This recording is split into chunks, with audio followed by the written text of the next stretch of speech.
Hello, ladies and gentlemen. I hope everyone is doing well today. Today, I wanted to talk about a few things that will help you with your writing prompt.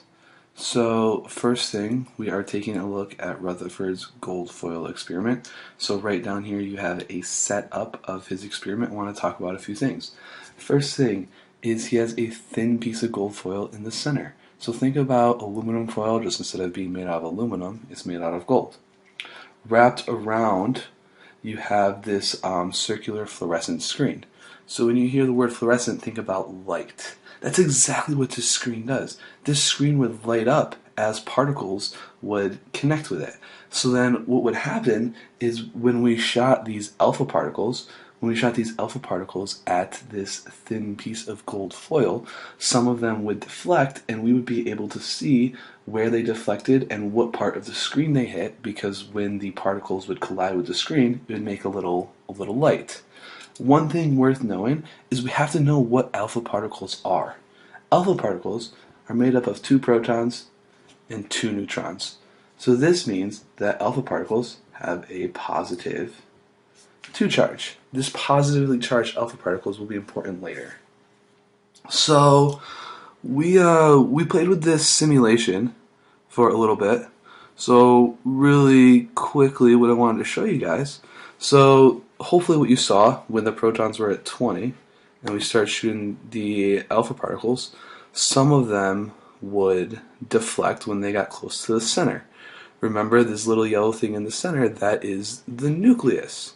So then we can observe what happens when we increase the number of protons. We're going to go all the way up to 100. So hopefully what you saw is that the protons started deflecting a little bit further away from the nucleus.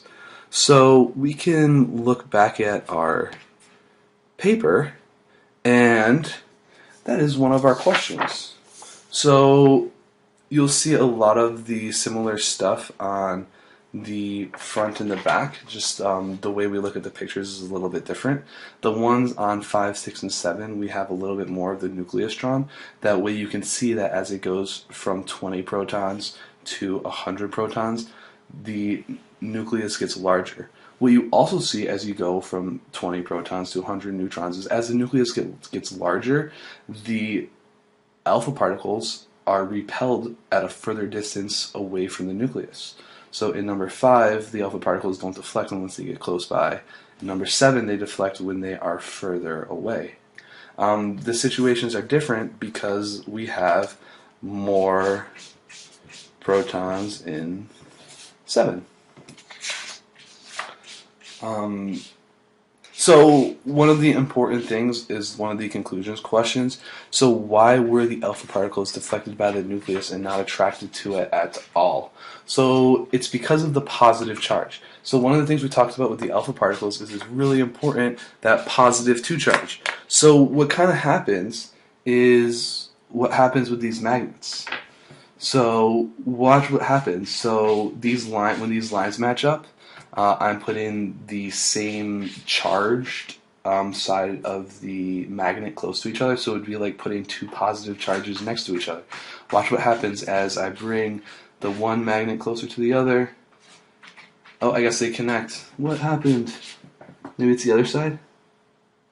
Yeah, it's the other side. So watch, as I bring it closer, what's happening to the 2 magnets? The one magnet is repelling the other one. It's the same kind of thing that happens with these protons, these charges. The nucleus is positive, the alpha particles are positive, so they repel each other.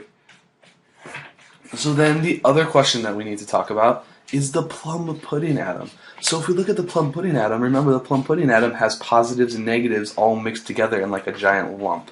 So when you fired the alpha particles at the plum pudding model, hopefully you saw them just go straight through and make a straight line. This happens because there's no deflections. Since the positive and negative are evenly distributed, you're not putting a positive charge next to a positive charge. You're putting a positive charge next to a neutral charge, so it's just going to go straight through. So that was a very brief synopsis, very brief summary of that gold foil experiment. It should help you get started on your writing prompt. Please write down any questions you have. Next class, you will have a chance to continue working on that writing prompt and ask me a few questions. I always like to end these with a joke. So the joke that we're going to end with is, did you hear about the guy whose left side was cut off? He's all right now. I hope you guys have a good day, and I will see you soon. Bye.